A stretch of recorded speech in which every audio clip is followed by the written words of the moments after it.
Shalom, Assalamualaikum warahmatullahi wabarakatuh. Om Swastiastu, Namo Buddhaya, dan salam sejahtera bagi kita semua. Perkenalkan, nama saya Endrianto. Saya merupakan mahasiswa semester 4 dari Prodi Manajemen Fakultas Ekonomi dan Bisnis Universitas Bosua. Baiklah, di sini saya akan menjelaskan beberapa materi yang dimana materi ini merupakan materi yang terkandung dalam mata kuliah manajemen operasional. Baiklah, langsung saja kita masuk ke dalam pembahasannya. Baiklah, materi pertama akan menjelaskan persediaan. Menilai pentingnya persediaan. Persediaan merupakan barang atau bahan yang disimpan dan akan digunakan pada saat tertentu dengan tujuan tertentu. Misalnya untuk proses produksi, untuk dijual kembali atau sebagai cadangan dari peralatan yang digunakan. Untuk lebih jelasnya, ialah berikut ini merupakan penjelasan mengenai persediaan menurut para ahli. Yang saya kutip menurut bukunya Sofyan As-Sauri 2004 halaman 169 yang berpendapat bahwa persediaan merupakan sejumlah bahan-bahan atau parts yang disediakan dan bahan-bahan dalam proses yang terdapat dalam perusahaan untuk proses produksi serta barang-barang jadi atau produk yang disediakan untuk memenuhi permintaan dari komponen atau langganan setiap waktu. Dari definisi tersebut dapat dikatakan bahwa suatu aset yang diklasifikasikan sebagai persediaan bergantung pada bisnis atau usaha yang dijalankan oleh suatu entitas. Misalnya bangunan, rumah, dan apartemen merupakan sebuah aktiva tetap atau investasi bagi perusahaan yang bergerak di bidang penjualan alat elektronik. Namun bagi perusahaan properti, hal tersebut merupakan suatu persediaan yang akan dijual dalam kegiatan usahanya. Karena itu, persediaan diklasifikasikan berdasarkan jenis perusahaannya. Bagi perusahaan yang bergerak di bidang perdagangan atau perusahaan dengan dagang mencatat persediaan sebagai persediaan barang dagang atau merchandise inventory. Persediaan di sini merupakan barang yang dibeli oleh perusahaan dengan tujuan untuk dijual kembali dalam usaha normalnya tanpa melalui perubahan bentuk kualitas. Pengendalian persediaan. Pengendalian persediaan atau inventory control pada perusahaan tekstil sangat diperlukan karena barang yang dipesan dan disimpan sangat berpengaruh oleh perubahan iklim dan suhu ruangan penyimpanan. Sehingga penentuan suatu kebijakan pemesanan harus mempertimbangkan pada pertama, kapan barang tersebut dibutuhkan, berapa banyak barang tersebut dibutuhkan, apa jenis barang yang dibutuhkan, berapa lama lead time pembelian, berapa stok barang yang ada pada saat dipesan dan pada barang dating, berapa banyak pemakaian, pengeluaran, penjualan barang tersebut pada satu periode, dan lain-lain. Tujuan pengendalian persediaan. Persediaan itu penting, tetapi lebih penting lagi adalah mengendalikan persediaan. Pengendalian persediaan perlu dilakukan karena persediaan bisa mengakibatkan perusahaan stop operasi. Sehingga pengendalian persediaan dimaksudkan untuk optimalisasi biaya dan menjaga barang yang disimpan. Dengan kata lain, tujuan utama dari pengendalian persediaan adalah kelancaran proses produksi dan penjualan dengan menggunakan biaya yang sehemat dan seoptimal mungkin. Jenis-jenis persediaan. Yang pertama yaitu persediaan bahan mentah, persediaan komponen-komponen rakitan, persediaan bahan-bahan pembantu atau persediaan bahan penolong, persediaan dalam proses, dan persediaan barang jadi. Baiklah, berikut ini merupakan beberapa contoh soal mengenai persediaan. Yang pertama yaitu, mengapa dikatakan manajemen persediaan juga termasuk dalam manajemen rantai pasokan? Jawabannya ialah karena manajemen persediaan juga memiliki tugas seperti halnya yang mengawasi aliran barang dari produsen ke gudang dan dari fasilitas penyimpanan ke titik penjualan. Soal selanjutnya yaitu, bagaimana pendapat saudara ketika perusahaan jasa menerapkan model persediaan? Jelaskan. Menurut saya, jika perusahaan jasa menerapkan model persediaan, itu kurang efisien, dikarenakan menurut saya model persediaan ini lebih cocok untuk diterapkan seperti halnya di perusahaan perdagangan atau perusahaan industri. Selanjutnya, soal yang terakhir yaitu, bagaimana menurut pendapat saudara ketika perusahaan tidak menerapkan manajemen persediaan? Jelaskan. Nah, jika suatu perusahaan tidak menerapkan manajemen persediaan, maka hal yang akan terjadi ialah akan terjadi suatu masalah dalam pengawasan produk tersedia dalam persediaan dan arus keluar dan masuk. Karena pada dasarnya manajemen persediaan ini memiliki fungsi untuk memastikan bahwa tidak ada unit yang berlebih atau dalam jumlah kecil dalam penyimpanan, sehingga kinerja organisasi tidak boleh berada dalam bahaya. Itulah mengapa sebuah perusahaan perlu menerapkan yang namanya manajemen persediaan. Materi selanjutnya yaitu mengenai MRP dan ERP. Pengertian MRP atau Material Requirement Planning. Material Requirement Planning atau MRP sangat penting dipakai dalam kelancaran produksi, ketetapan waktu penerimaan bahan baku, dan bahan pendukung lainnya oleh pihak manajemen produksi. Tanpa dilakukan perencanaan yang matang serta pengendalian yang ketat, resiko ketepatan waktu dalam pemasokan dan penerimaan material atau bahan baku dan bahan-bahan pendukungnya akan menjadi semakin tinggi yang dapat mengakibatkan produksi tidak dapat memenuhi keinginan pelanggan atau konsumen. Menurut Stephenson tahun 2005, Material Requirement Planning atau MRP merupakan suatu sistem informasi berbasis komputer atau disebut jadwal produksi induk atau Master Production Schedule. Sedangkan barang jadi atau produk akhir menjadi beberapa tahapan kebutuhan subsay, komponen, dan bahan baku. Tujuan penerapan MRP pertama yaitu mengurangi jumlah persediaan, yang kedua yaitu mengurangi waktu tenggang atau lead time produksi dan pengiriman ke pelanggan, yang ketiga yaitu komitmen pengiriman yang realistis kepada pelanggan, yang keempat yaitu meningkatkan efisiensi operasi. Struktur MRP. Pesanan produk menjadi dasar untuk membuat schedule produksi master atau master production schedule yang memberikan gambaran tentang jumlah item yang diproduksi selama periode waktu tertentu. Jadi MPS berdasarkan peramalan kebutuhan peralatan yang diperlukan dan merupakan proses alokasi untuk mengadakan sejumlah peralatan yang diinginkan dengan memperhatikan kapasitas yang dimiliki atau pekerja, mesin, dan bahan. Berikut ini ialah merupakan contoh struktur MRP. Pengertian ERP atau Enterprise Resource Planning. Perencanaan sumber daya perusahaan atau sering disingkat ERP dari istilah bahasa Inggrisnya Enterprise Resource Planning adalah sistem informasi yang diperuntukkan bagi perusahaan manufaktur maupun jasa yang berperan mengintegrasikan dan mengoptimasikan proses bisnis yang berhubungan dengan aspek operasi, produksi, maupun distribusi di perusahaan bersangkutan. Enterprise Resource Planning merupakan sebuah teknologi sistem informasi yang terintegrasi dan digunakan oleh manufaktur kelas dunia dalam meningkatkan kinerja perusahaan. ERP adalah suatu sistem baik sebagai suatu sistem perencanaan maupun sebagai sistem informasi. Permintaan dependen. Dependent demand merupakan suatu permintaan terhadap material, parts, atau produk yang terkait langsung terhadap atau diturunkan dari struktur bill of material atau BOM untuk produk akhir atau untuk item tertentu. Sedangkan independent demand merupakan permintaan terhadap material, parts, atau produk yang bebas atau tidak terkait langsung dengan struktur bill of material untuk produk akhir atau item tertentu. Manfaat ERP pada organisasi atau perusahaan yang tidak menerapkan sistem ERP umumnya menggunakan sistem database yang terpisah, di mana setiap unit kerja memiliki database tersendiri, seperti pemasaran yang memiliki database pemasaran, sumber daya manusia atau HRD dengan batas HRD tersendiri.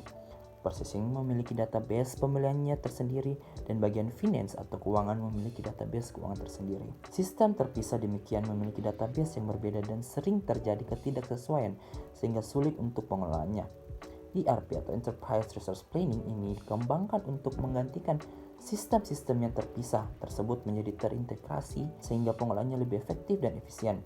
Kita masuk ke dalam contoh soal. Soal yang pertama ialah manajer berusaha melakukan pendeteksi permintaan dependen. Tujuannya untuk apa? Jelaskan. Jawabannya ialah untuk digunakan sebagai sebuah fungsi pengelolaan dari semua permintaan produk untuk menjamin bahwa penyusunan jadwal induk atau master scheduler mengetahui dan menyadari akan semua permintaan produk itu. Yang kedua ialah manajer melakukan pendeteksian struktur MRP. Bagaimana strateginya? Jelaskan. Strateginya ialah yang pertama itu pesanan produk. Pesanan produk ini menjadi dasar untuk membuat schedule produksi master atau master production schedule yang memberikan gambaran tentang jumlah item yang diproduksi selama periode tertentu. Yang kedua yaitu bill of material. Mengidentifikasikan material tertentu untuk digunakan dalam membuat setiap item dan jumlah yang diperlukan serta disusun dalam bentuk pohon produk.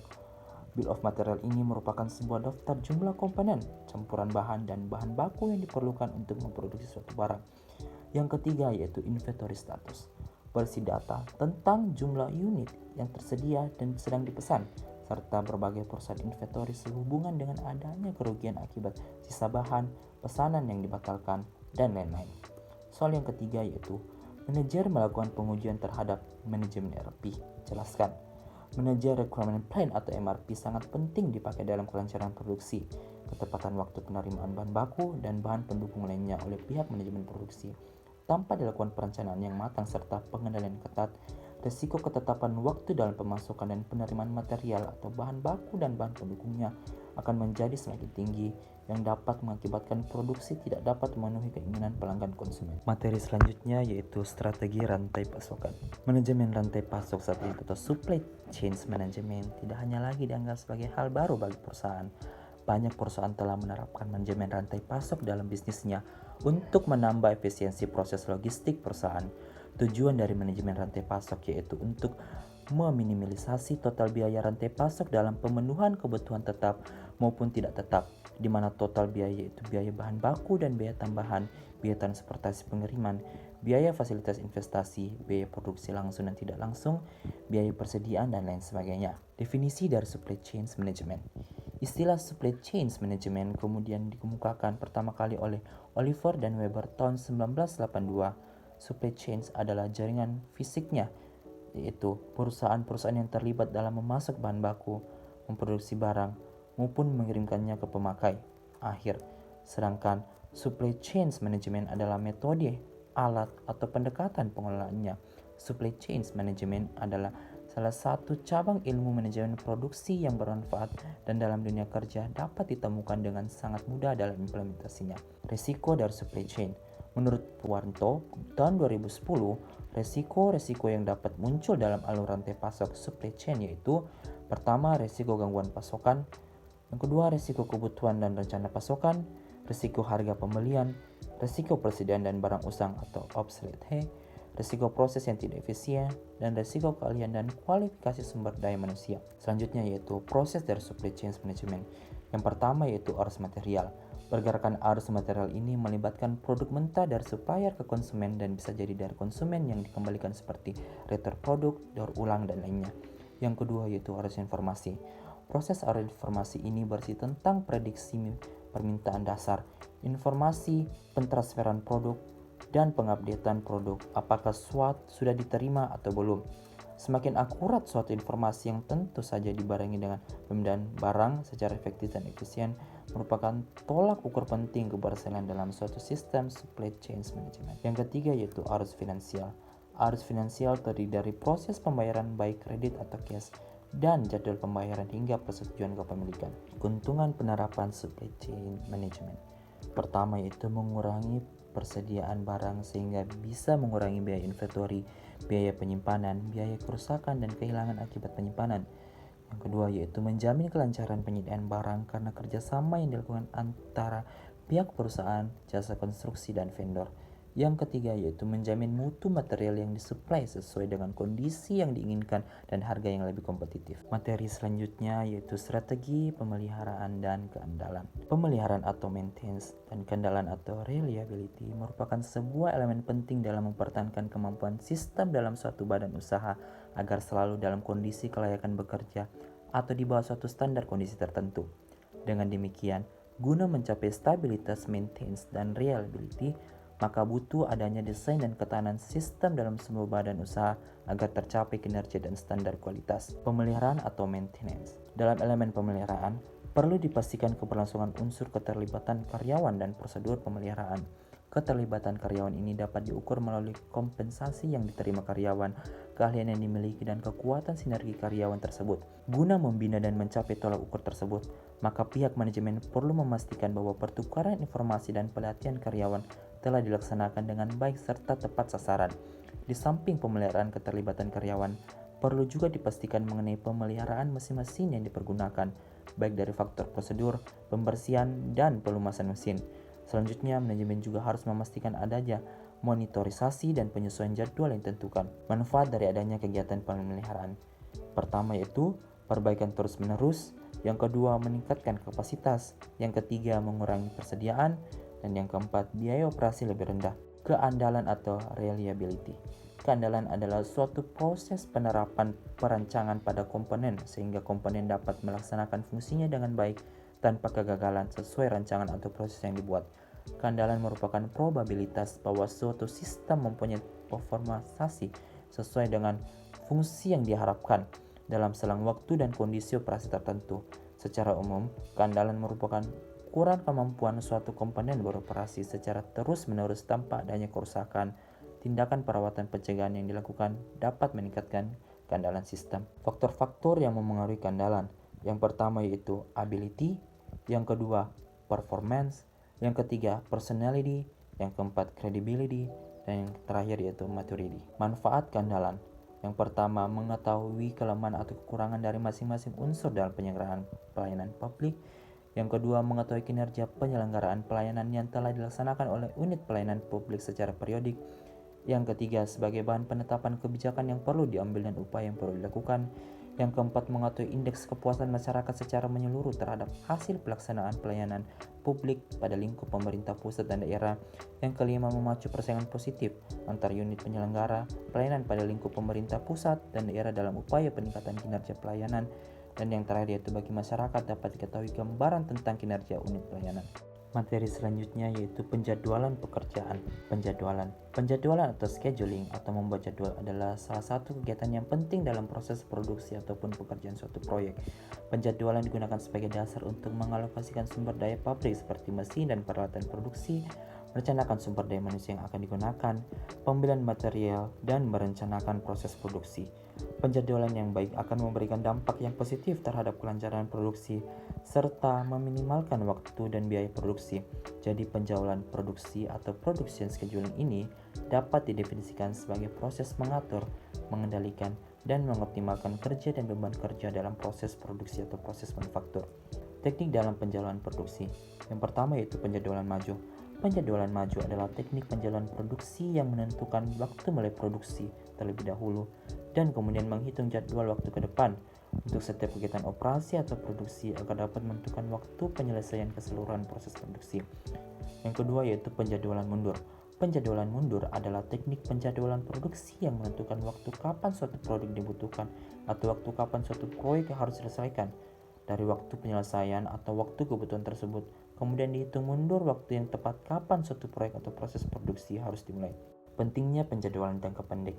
Penjadwalan jangka pendek menerjemahkan keputusan kapasitas, perencanaan agregat, serta jadwal induk ke dalam urutan pekerjaan dan penugasan tertentu atas karyawan, material, dan permesinan.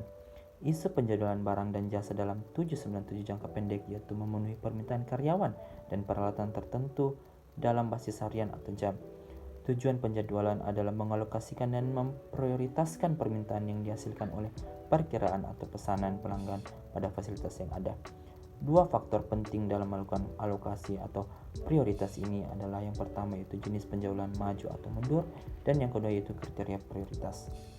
Kriteria penjadwalan yaitu yang pertama meminimalkan waktu, yang kedua memaksimalkan utilisasi, yang ketiga meminimalkan waktu persediaan barang setengah jadi, dan yang terakhir itu meminimalkan waktu tunggu pelanggan. Manfaat penjadwalan yang pertama yaitu dengan scheduling yang efektif, perusahaan menggunakan asetnya dengan efektif dan menghasilkan kapasitas modal yang diinvestasikan menjadi lebih besar, yang sebaliknya akan mengurangi biaya.